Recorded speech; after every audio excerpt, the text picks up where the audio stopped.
People think they know the story of William Wallace because they've seen Braveheart. They've seen Mel Gibson in a kilt, his face painted blue, bellowing freedom as he's torn apart by the English. It's moving, it's powerful, and it's almost entirely made up.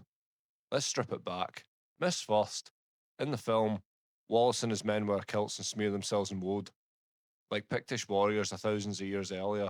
The truth, kilts didn't exist for another 300 years. It's the medieval equivalent of putting George Washington in the hoodie and calling that accurate.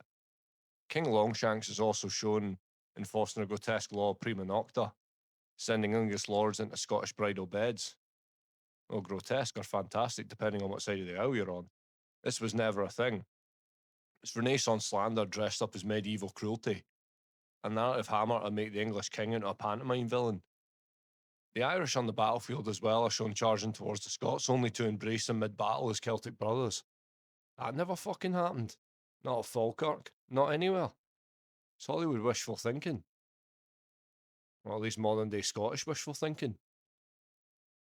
Isabella of France in the film becomes Wallace's lover and the supposed mother of his child. In reality, Isabella was about 9 years old at this time and living in France. Wallace never would have met her, and he certainly ain't no fucking pedo. Robert the Bruce is depicted as betraying Wallace in person at Falkirk, then redeeming himself later. That's dramatic cinema, no history. Bruce's politics were complicated, but he was never at Falkirk whispering apologies to a dying Wallace. And that legendary scream freedom as Wallace was executed, sadly there's no record of it. Chronicles describe him playing quietly. The cry we all remember is Mel Gibson's invention, not William Wallace's last words. Sad as this may be, here's the real story. The reality of Wallace and other rebellion is messier and far more compelling. Scotland in the late 13th century faced a succession crisis. King Alexander III died suddenly, leaving no adult heir.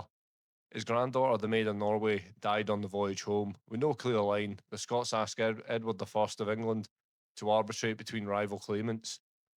Edward used this chance to tighten his grip, choosing John Balliol as king, but treating him like a puppet. When Balliol resisted, Edward invaded. He stripped Scotland of its independence, carried off the Stone of Destiny to Westminster, and installed English garrisons in the Scottish castles. Taxes rose, sovereignty collapsed. The insult was, well, pretty total. Into this walked William Wallace. He wasn't a peasant farmer, as the film suggests, but he was a son of minor nobility. He was educated, armed, and he was pretty fucking pissed off. He began to strike back. His rebellion gathered pace, and in 1297 he delivered one of Scotland's greatest victories, which was on Stirling Bridge. There, a small Scottish force destroyed a far larger English army by trapping them on a narrow crossing and cutting them down. It was a moment of brilliance, the kind of moment cinema doesn't need to embellish. And then Wallace became the Guardian of Scotland, but the fight didn't last. At Falkirk in 1298, Edward's longbowmen shredded the Scottish formations. Wallace fled into the shadows and was hunted as an outlaw. Maybe we should have learned how to fight in the shade. He was eventually captured, dragged to London, and executed in 1305, hung, drawn, and quartered. That part was true. His head was also stuck on London Bridge, and his limbs, for some reason, were sent north as warnings. What did he say in his final moments? Well, I don't know, I wasn't there. But most likely prayers, perhaps defiance, but not the Hollywood scream. That one word, freedom, is ours. We invented it, centuries later, to give voice to something bigger than history. And maybe that's the point. The myths of Braveheart aren't true, but they endure because they say something we want to hear. That tyranny can be resisted, that betrayal can be redeemed, and that even in death, a man can cry freedom and be heard across the ages. But history matters, and the real Wallace, clever, brutal, and relentless, was not a peasant in a kilt, but a knight of steel and strategy. Doesn't need Hollywood paint to be remembered.